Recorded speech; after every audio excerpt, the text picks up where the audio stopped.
productivity. Maybe you hire someone again and you do it a couple of times. As soon as there's this like moment where you go, okay, maybe I've just raised a round, maybe I've got product market fit, maybe I've got, international expansion on the cards here, maybe I'm launching a whole new product line and I'm hiring for that. The repeatability of this kind of time period where we turn someone from employee to productive person that can go and retire quota becomes just tremendously important. And the more attention you can put on that, and like I guess systems thinking you can apply to it, the more likely you're going to get the outcome that you want. And if you, as soon as you're adding more reps, it's like if the difference is 1 month worth of deals that are closed, if we can pull that forward and we've got 10 reps and an average deal is, I don't know, 30 grand, that might be $300,000 worth of incremental revenue this year that you didn't have, Yeah. Well, depending on the number let's of zoom out a deals. little bit before we dive into those numbers too sharply. So like, let's just start with, how do we define ramp? Yeah, well, I mean, I'm curious, like, what do you hear back from when you speak to businesses? What do you hear back most? And then I'll fill you into like how I define it. Yeah, I think most people think of ramp the same way they think of any employee onboarding. Yep. They think of them as like, have we taken them through the company's onboarding process? Like they've learned how to use their tools, they've learned about the business, and they are now able to articulate the value proposition and work autonomously. Like I think that's kind Yep. of what most people would consider ramp, and it's mostly a similar onboarding to other employees. Yeah. Yeah. Yeah. Yeah. Well, let's define it. Like, I definitely have on. You just said onboarding or onboard.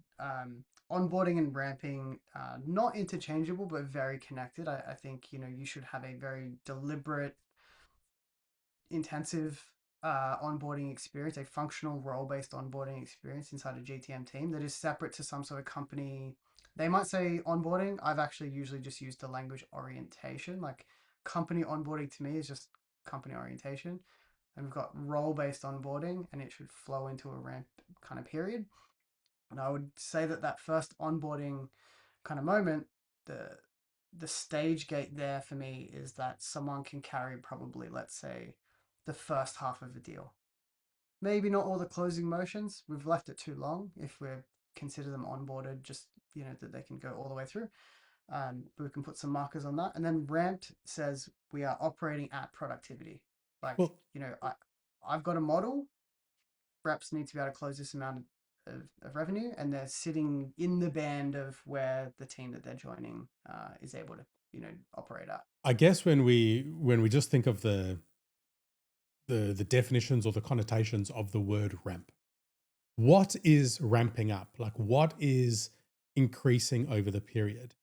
Very often ramp is referred to the slow progression of quota. That Yep. for the first 3 months, your first quarter, there's no quota. And for the second quarter, maybe at 25%, third quarter, 50 to 75%, and then your last quarter, maybe you're at 100%. And that is your quota ramp. Yeah, Now, you're ramping quota. Yep, that's right. there's also, I guess, the ramp of your capabilities and your ability within that organization to do the job.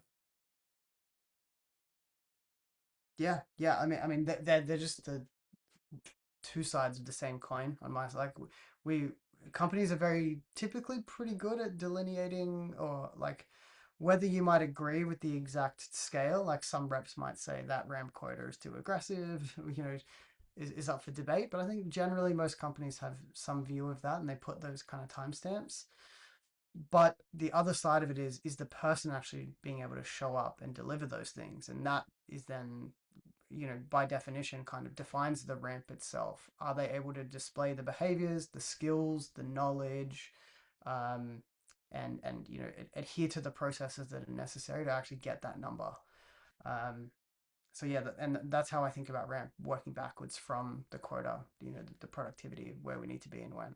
And I think it's good to not let those two definitions of ramp, one being how the quota scales and the other one about how a person's capabilities within it scales, because they used slightly differently. Very much so. And one can Yeah. go really well whilst the other one's not great. You can ramp quota too slowly, and in which case you unnecessarily paying high salaries, or you can ramp quota too quickly, in which case you're going to the rep's going to earn less, which may have them thinking, maybe I need an exit from here. This doesn't seem as realistic. It's not going to meet my earning expectations. We also use it in terms of things like guaranteed ramp. Yep. When we're advertising a role and we say there's a guaranteed ramp, what we mean is you will earn your on target earnings during that ramp period because there was no opportunity for you to close deals. Your average sales cycle, say, is 6 months. There's no ways you can bring in revenue, self sourced revenue within the first 6 months. We will pay you as if you're doing that. And then there will either be like a clawback kind of a system, or maybe it's just guaranteed. And in that sense, when we talk about a ramp, we are obviously only talking about quota and not Yep. talking about someone's ability to do the role. So it's often used interchangeably. And for the context of this conversation, we really want to focus on the rep's capability side of what a ramp program might look like. That will, of course, relate to the revenues and their quotas. Yep. Yep. You put it very well. And I think it's worth kind of drawing the line between the two in that, you just talked about guaranteeing kind of ramp and comp and whatnot. If you're a sales leader and you've written your kind of like sales model for this, you've got your targets for this year and you've worked out when you're going to hire, you've factored in revenue coming in at certain points of the year. It's one thing to design the quota ramp. It's another thing to then look at the actual bookings, the actual ARR or MRR that you're adding this month, this week, and that's where the actual rep ramp shows up in the real results that you're getting today. So, a model is fiction. It's a Yeah. it's a story that we hope comes true. And the work that you do in the ramp is how you turn fiction into non-fiction is my view. So let's dive into that. Right. Most roles, it depends on the stage of a business, but most roles have some form of an economic justification that underlies the salary, Yeah. underpins the salary. There was hey, we need an account executive, for example, and we've justified that in our headcount planning. That relates to the expenses that and the budget that also relates to the expected revenue goals. And the CFO has probably looked over this plan and gone like, yeah, this makes sense. And these expenses make sense given this revenue. Those expenses obviously might not make sense if the revenue changes. Yeah, I mean it's pretty straightforward from a rep perspective. Are you digging on or digging into the justification and the investment around the enablement needed, or even you know operational aspects, or we're just pulling apart how to get to that number? Well, I guess it's more, we start off with the fact that the salary itself, the fact that the role even exists, both relates to a budget, i.e., an expense, and a revenue, and an expected revenue. And whilst we often focus on that budget component, now we have the budget, we've got the salary, we negotiate hard to get people within that budget. There's a few factors that influence that expense, and then importantly, the revenue related to that expense that are both often overlooked. Yeah, yeah, yeah, absolutely. I mean, the first part is actually, we're talking about ramp here. There's also just hiring the right person, and Yeah. We see this uh, too. We see this very often because when we focus on the expense side of this budget, right? We got the expense and we got the expected revenue. On the expense side, the timing of that expense makes a huge difference. If you delay your hiring by 6 months, you're essentially spending half of your budget for that role for that financial year. And so the timing of who you employ and how long it takes you to hire impacts how much of that expense you're going to incur. It will also obviously impact the timing of the revenue associated. So, timing of the role is critical. And I think most sales leaders get that. Yep. But they often make that harder for themselves by now going too hard on this budget, pushing salaries down, which brings in weaker candidates, which then expands the hiring process because it takes you so much longer to find an outlier that fits within your expected standards. Yeah, and like let's put numbers on this. Like rough, just like we'll smooth the edges a little bit here, just to do the maths. I don't do public maths is kind of I think a line from a podcast Yeah, I heard. it's a smart move that. Yeah, yeah, yeah. But like let's just say fully like someone's like $200,000 OTE 50-50 split, 100 on the base, So whatever. you're Um making the maths easy for yourself. Yeah, that's fine. yeah, Take exactly. it safe. Yeah. Exactly, right. And we'll take a 5x OTE for the target again just to keep the math simple, $1 million a year. You might find that like you winning 10 grand on the base of like getting someone in cheaper or like not being able to stretch another 10 means you lose someone that could have closed an extra 100 grand this year. And $100,000 of missed revenue on a 10x like EV might be $1 million of like enterprise value you missed out because oh great, we saved $10,000 this year on a on a salary, and we missed out on the $990,000 worth of enterprise value because that's how. Just to explain some of that math for some people here, particularly if a company's raising funds, Yeah. 10 grand that they've saved, we all understand that. If this person could bring in an extra $100,000 in ARR, you might be getting a 10x return on your next capital raise. Like you might be 10x revenue. So they might bring in an additional $1 million. Or if you're not looking at that whole capital cycle, you might have an average customer, lifetime contract value of over 10 years. So we're talking then $1 million worth of total value. So this is just so overlooked. And part of that is I think sales leaders aren't empowered with the big picture.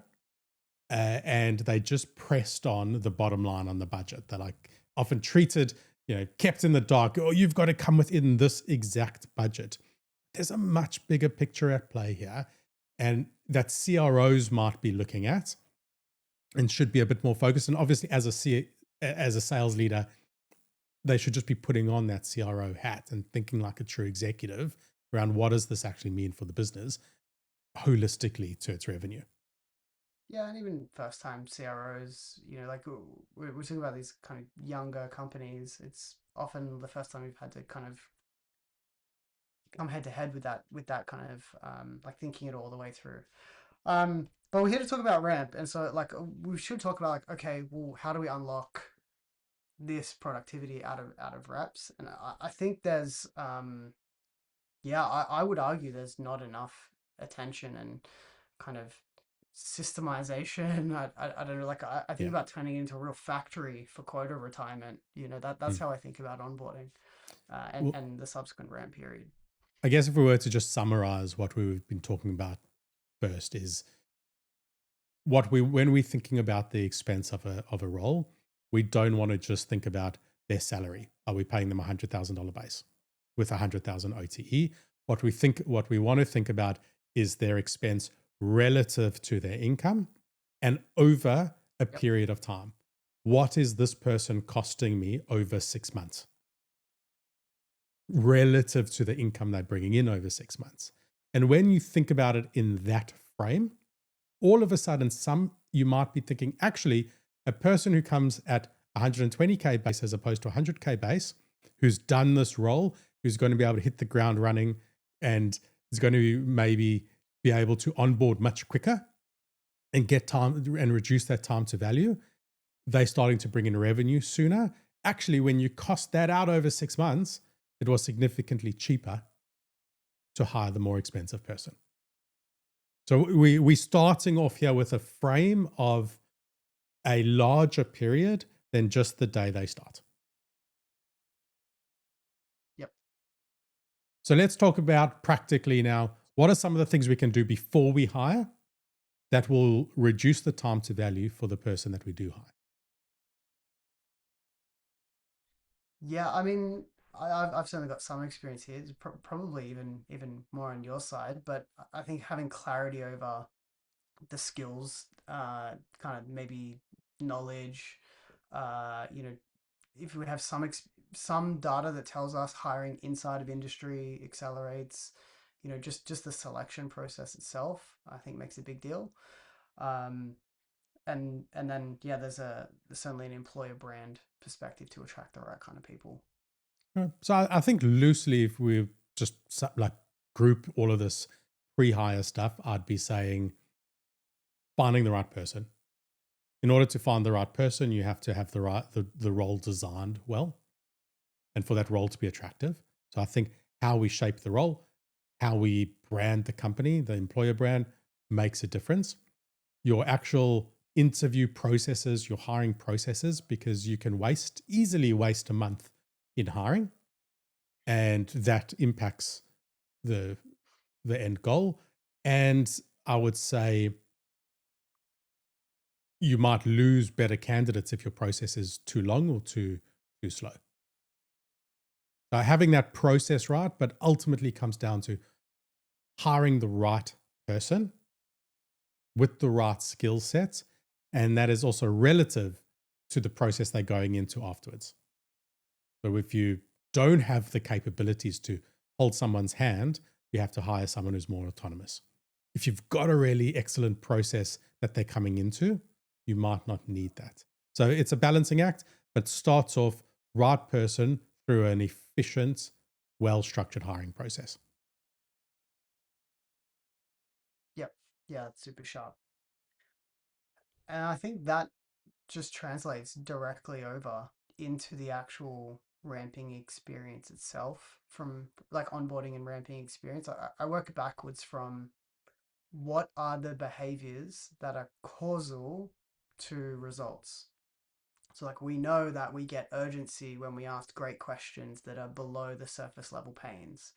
We know that we convert demos at a higher rate when we can personalize them based on the discovery that we've done.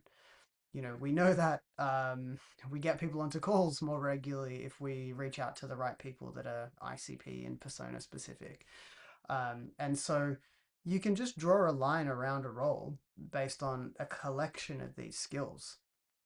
And then I think the whole ramping experience is about how do I build a set of um, experiences and learning moments, but also testing outcomes that are increasingly more complex and more commercial, and make sure that we're actually seeing it, we're validating it, we're getting reps to you know, show Mm. that they've got that capability, and increasingly, you know, earning the right to go and, you know, do the job. Yeah. I think that's pretty critical. Earning the right to do the job, not just being dropped in it, sink or swim. When you've had this excellent hiring process and you drew a line around the skills, like you just mentioned, like, hey, here are the 30 skills, the 30 core behaviors that a person needs to do in this role, you can interview for that, can find ways to screen and validate a lot of that during an interview process. But that can then carry on post interview process at an individual level. Like, we know Nathan's really great at this, and we've got a solid understanding of that. Now we just want to see these 30 things done. And some of these things he can't do, because one of the things he's going to really have to be able to do well is articulate the value proposition and the unique positioning of our solutions relative to the market and relative to competitors and relative to the status quo. He has to learn how to do that. We need a teaching framework for this. We need some material for this. We need someone to deliver that. We need to then validate that it's done right. We need to create the environments for him to practice. And then once we are confident in his ability to do it, tick it off. That's done. He can now do the job. Well, that one part of it. Yep. Yep. Yeah, I think it's just sequencing that in the right order. Um, the big thing for me though, if looking at companies that try to do this, maybe, I don't know, with less direction or for the first time, is there tends to be this like, well, two things. One is very consumption based experience, so it's just time and consumption. have you sat through the training? Have you practiced the Yeah, thing? yeah. Death by We LMS. run for 90 days. Yeah, exactly. Um, so that's like on one side, there's that. On the other side, actually, which is a little bit of a nuanced point, I do find that some, even sales leaders, will try to assess readiness almost like prematurely. And what I mean by that is, let's say we want to get someone really capable at demoing our product, and it typically takes them, I don't know, from not knowing the product to being able to run a half decent demo. Let's say it takes like 2 weeks of kind of learning and practice and whatever else. Um, we want to like, firstly, I just want to see like, do you get it? Do you know what the product does? Do you know where the buttons are? Can you, go through the core workflows? Then let's move away from features. Can you talk through the core kind of jobs to be done that our buyers would need for this and talk about the benefits of how we do it? Then there's a version where you're really able to respond to discovery that you've just done, personalize just the pieces that matter, and talk about our product relative to competitors and lay some landmines along the way. And so it's about building kind of this increasingly complex thing and giving feedback that's relative to that, because sometimes I've seen people do that their first practice demo and we're saying, oh, but you said this wrong. It's like, let's not concentrate on that. Yeah. Let's build these building blocks, and I'd apply that to all the skills. Hmm. I think there's a real art to that, a real kind of science to getting that right. I agree, and not all leaders are great at that. That is like a more of like a theory of education, and particularly in practical skills. Like if we're learning a serve in tennis, we'd only ever focus on one thing per drill. Just getting the ball toss in the exact perfect place. Don't worry about the rest. Just get the ball toss perfect. So as soon as you start thinking I need to do 3 or 4 things, you do nothing. Yep. So where do sales leaders aren't taught this? Right, it's certainly not a skill you learn as an account executive. It's not a skill you learn anywhere through your sales journey. What gives sales leaders the skill to do this? Well, I'm too biased for a great answer. I can only give a good answer. I think like there is a profession here that kind of, slots right in around enablement, and great enablement people, should be able to bring all of this to the table. Thankfully, access to information like this is out there, and so you don't necessarily need someone. Certainly not on day one. If you're serious about growing your business, like for sure, make the investment. But on day one, adopting some of these practices, there's enough information out there. Um, but yeah, I think like that sales enablement, revenue enablement as a profession now, there should be enough kind of out there to at least get started, and then yeah, if you're hiring 6 people this year, it's like the accretive value of getting them more productive, not just in the ramp, but also over time, and getting your product launches right, um, easily pays for it. It becomes like a very simple bit of maths to get there. So what's some of what's the MVP? The minimum viable product of ramp. What are the core components if you're looking through this? You're a sales leader, you're a revenue leader, you want to hire someone here. What are the steps from 2 months before you hire this person through to 6 months after they've started? Yeah, well, you've heard me say this sentence, so I'll share it for everyone else. Is like I really believe that the atomic unit of enablement is a skill.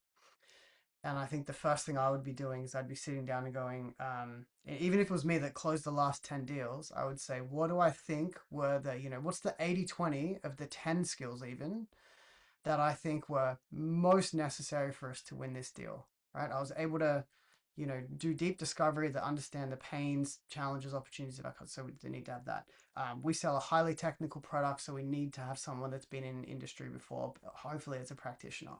Or we don't. It's an SMB product and it's fast and transactional. I need someone that can move quickly because it's the only way that the maths works in our business. So whatever it is, like get that kind of core idea of what are those skills, and then I would take the extra step. And in a world where we've all got GPT and Claude and everything else, you could say, hey, give me some examples of this just to make your life faster. You could say like, what would I want to see? Like, what does good look like for this skill in our business? And I would have that there. And there's now a map, like a pretty clear map. And forget like, get your laptop set up. There's a map now to say, well, when we go to market looking for someone, I need to test for these things. Can't test for all of them, so I need the key ones in the interview and hiring process, and maybe I'll do some referrals to validate the rest. And then I'm going to make sure that we put a lot of attention on building those skills in the first X amount of time, whatever period makes sense for your business. That's the MVP to me. It's like what are the behaviors, the skills that are causal to closing deals, and Yeah. let's get those right. Now that's obviously you got to stack that on top of culture ad and is this the kind of person we want to work with? But like functionally, that's where I would start. That makes a lot of sense. What happens in a world where you have changing standards? So moving from a tiny team to a bigger team, you start building in, hey, we never had rock solid deal management processes. We ran good deals, but it was three of us. We all knew what we were doing. We were fully trusted each other. Things were fine. Now there's six of us. Things are falling through the cracks. One person's great at running deals. One person, I don't know, like they run some great deals, some shit deals. How do you start traversing through those processes? Because often it's happening, it's coinciding with your team growing. Well, this is funny. This is actually a lot of the work that I've done now in the kind of consulting capacity is this like symbiotic nature of as we build the ramping experience, we might establish the process. Or we just establish a process and then we go and place it into the onboarding motion. And so we say, hey, here's the new quote price configure approach. And we write it with the mindset of if I was here on day 15, day 37, whatever it is, reading this for the first time or watching this for the first time, what would I need? And so I would distill it in that way and then it's ready. And we just keep building in front of us. And so, yeah, that whole onboarding and ramping experience can mature over time. I think they just feed each other. Yeah. And we see this as well when companies start bringing in MedPick, a deal management framework, or a different sales methodology. You need that Yep, muscle to be exactly able the to same. say, here's a new thing that we want to do. How do we teach that? And product teams think, oh, we've just built a new feature. Sales team, go sell it. Here's a one-page PDF, go sell it. But you actually need the same story, work it through this process of, what do we need them to be able to do to be able to sell this new product? What do they need to understand? It's like, what's the knowledge? What's the skills? What are the attributes that have to happen here? This new feature means we can now sell to the CFO as well as the COO. There's a new persona. Does that change the language we need? Like, what's all these changes that we now have to reteach and revalidate? Yep, and it's a big piece of work. Like actually, like thinking about what those new sales plays are. I'm going through this right now with a client. We've got a big launch July 15. Marketing are doing a great job building content, and we had some training just last week on what it is. And then I'm asking the team like, how confident would you be walking this through with a prospect today? And it's pretty low, and that's okay. We've got the time.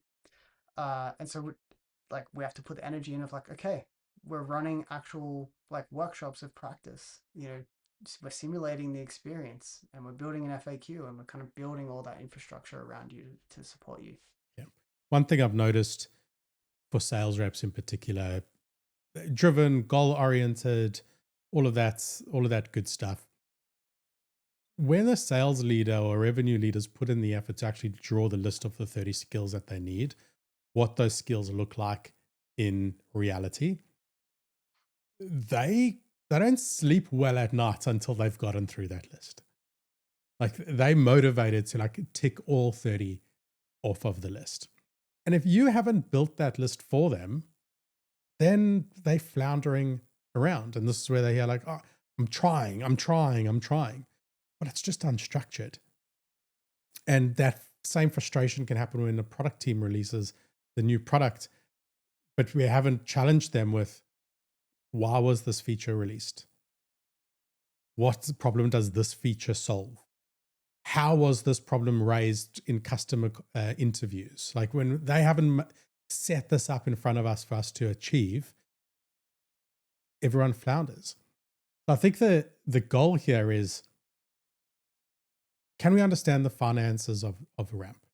If somebody is costing us 10 grand a month, like we mentioned, we're using your easy maths here of 10 grand base, 10 grand OTE, so 20 grand a month or 100, 200 a year.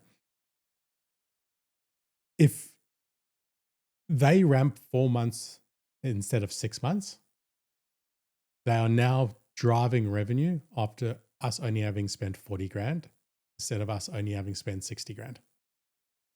There's a huge Yep. difference there. Huge. The difference isn't just 20 grand. Because if you actually spent the 20 grand so, to ramp them quicker, so now at 4 months, it still cost you 60 grand versus that 60 grand over 6 months because you didn't spend on enablement. The difference is at month 4, you're getting your first dollar as opposed to on month 6. So what that actually means is, by the end of the year, at month 10 and your 11 and 12, like the end of that year, whatever it is, you've got 2 extra months worth of revenue coming into that financial year. You've materially changed the whole economics. So in almost every scenario, you would rather have spend 60 grand to ramp in 4 months rather than spend 60 grand over 6 months. You're paying less each month, but taking longer. I think the goal for everyone here that we're looking at is, what can I do as a revenue leader to reduce time to value? That is the be all and end all. What are the areas what are the gotchas? Where are people going very wrong with this in your experience?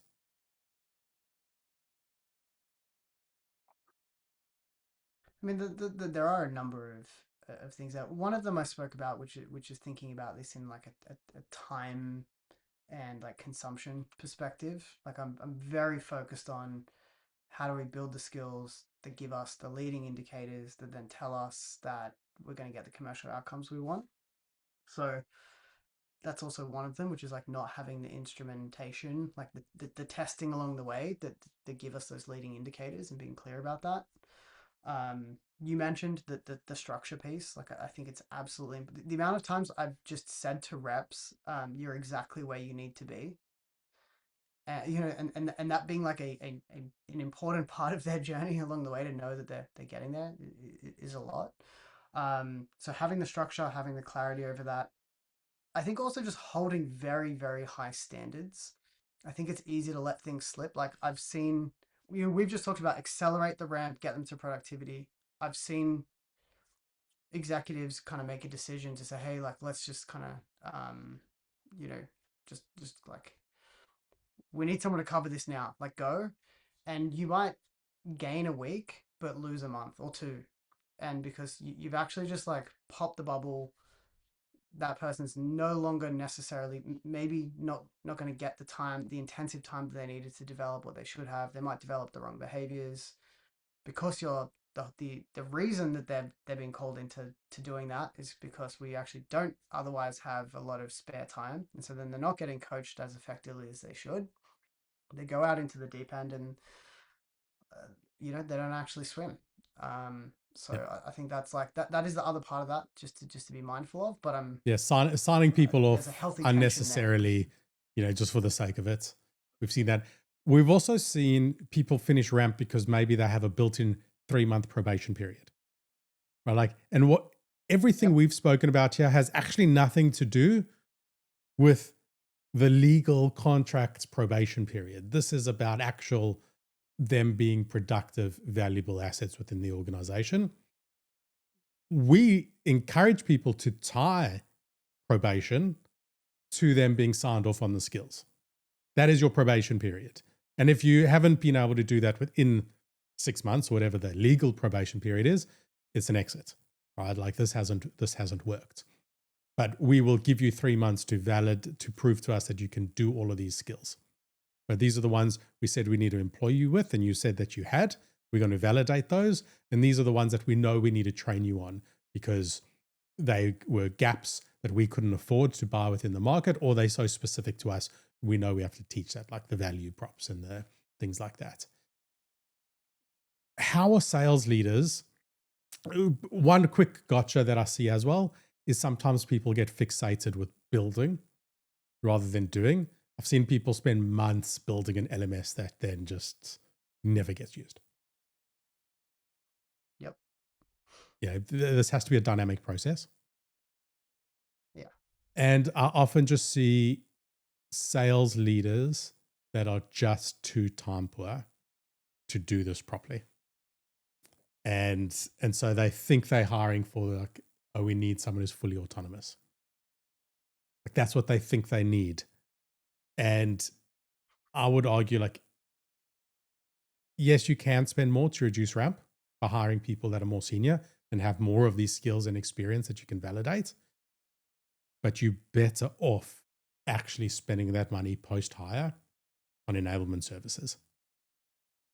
Because some of this just takes effort and you can't buy. There is always a build component. Yeah, and especially if we're talking about a growth business, you need to be building a factory that produces like income generating people, like revenue generating people. And there's no world where you just buy the machines and then leave them in the box. Like you got to set up the factory, you got to set up the machine, you got to put in the effort and like make sure that's well looked after and lubricated and maintained, right? And it's the same with a GTM team. You got to invest the time, get those people to productivity. And the goalposts keep changing because you'll inevitably bring out a new product, you'll do a price change, you'll go into a new territory, there'll be some market dynamic, some externality, a competitor comes in. Like it just, yeah, if you're building something to scale, it just requires a level of intensity that would be impossible to do, plus all of the BAU of being a revenue leader. Yeah, fair enough. Well, conscious that we have time, thank you for everyone who was on the Zoom. Well, for those on the Zoom, we'll ask some questions. Anyone who's on the LinkedIn live, we'll cut the feed now. And